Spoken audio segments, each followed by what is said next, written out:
আসসালামু আলাইকুম। আজকে অনেকদিন পর ঢাকা বের হয়েছিলাম। ঢাকাতে আসছি আজ 2-3 দিন হলো। এসে বাইরে তেমন একটা বের হওয়া হয়নি। তো আজকে মেয়েদের নিয়ে একটু বাইরে বের হলাম বাসার থেকে।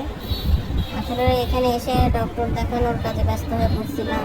তারপরে বাসায় টুকটাক কাজ থাকে, এগুলো করার কাজে ব্যস্ত ছিলাম। যদিও আমার মেয়ে আমাকে তেমন কিছুই করতে দিচ্ছে না, যেহেতু আমার শরীরটা খুব বেশি ভালো না। তো তারপরে ওদের নিয়ে গেলাম রবীন্দ্র সরোবরে। ওখানে গিয়ে ওদের একটু ভাবলাম কিছু নাস্তা পানি করাবো, করায় তারপর বাসায় চলে আসবো। তো ওখানে গেলাম যে এই যে দুই মেয়েকে নিয়ে তার বাবা যে সামনে আছে, আমি পেছনে। তো এখানে আগে একদিন খাবার খাইছিলাম, খুব ভালো লাগছিল। আজকে চিন্তা করলাম যে একই খাবার আবার অর্ডার করবো। চিকেন কাবাব ছিল, সাথে লুচি ছিল এবং হালকা পাতলা ড্রিঙ্কস ছিল। এটা খেয়ে আমরা মোটামুটি বেশ ভালোই লাগছিল। সন্ধ্যার সময় আসলে একদম গরম গরম অনেক জায়গায় খাই নাস্তা, কিন্তু মানে এইসব কাবাব টাইপের আইটেম খাই, কিন্তু এইখানে যে আসলে কতটা ভালো লাগছে এটা আসলে বলার মানে অপেক্ষা রাখে না। কারণ গরম গরম যে কোনো জিনিসই ভালো লাগে। যে আমার কিন্তু সে যে আস্তে আস্তে করে খাচ্ছিল, এদিকে বড় মেয়ে আবার বলে একটু ফুচকা খাবো, তখন ফুচকা খাইলো।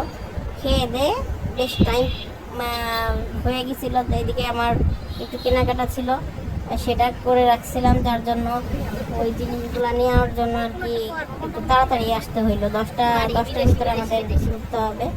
মানে বেস্ট বাই থেকে আমি টুকটাক কিছু জিনিস কিনছিলাম। মেয়ের এখানে কারেন্ট চলে যাচ্ছে, তো কারেন্ট চলে গেলে তো লোডশেডিং হইলে তো ফ্যান নেই। আমি যে বাসায় আছি এখানে আইপিএস এর ব্যবস্থা নাই, তো ওর জন্য একটা চার্জার ফ্যান নিলাম আর টুকটাক কিছু জিনিস নিলাম। চলে আসছি জিগাতলাতে। তো জিগাতলা থেকে মোড় নিয়ে আমরা বেস্ট বাই থেকে আমার জিনিসগুলো নিব, যদিও সেটা স্কিপ হয়ে গেছে। ওইগুলা নিয়ে আমরা বাসার দিকে যাব। মেয়ের ফ্যান নিছি, দুইটা কাপ নিলাম মেয়ের জন্য। তারপর ছোটো মেয়ের কিছু টুকটাক কেনাকাটা ছিল, এগুলো নিলাম। এই যে আপনাদের সাথে সেটা দেখানোর জন্য বসছি। এই যে একটা ফ্যান নিছি। আর বেস্ট বাইয়ের ব্যবহারটা আমার কাছে ভালো লাগে না। এই জিগাতলার যেই ব্রাঞ্চের যে স্টাফরা ছিলেন, ওনাদের ব্যবহারটা আমার ভালো লাগে না। এই যে ছোট মেয়ের পট কিনছে, পানির পট নিল। সেও বেশ কিছুদিন থেকে বায়না করতেছিল যে আমাকে একটু কিনে দাও, একটু কিনে দাও। তো আমি আসলে সময় পাচ্ছিলাম না এইভাবে সেট করে কিছু কিনে দেওয়ার। তো বের হয়েছিলাম, তো ভাবলাম যে ওদের কেনাকাটাটা সারি।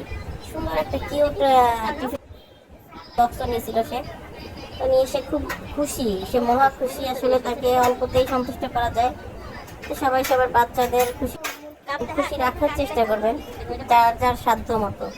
আসলে যার অ্যাবিলিটি যেমন সে সেভাবেই তার বাচ্চাদের খুশি রাখার চেষ্টা করবে। এই যে দুইটা কাপ কিনলাম। তো সবাই যে যেখানে আছেন ভালো থাকবেন, আমার বাচ্চাদের জন্য দোয়া করবেন। আমিও সবার জন্য দোয়া করি। ইনশাল্লাহ ভালো থাকবেন। আসসালামু আলাইকুম।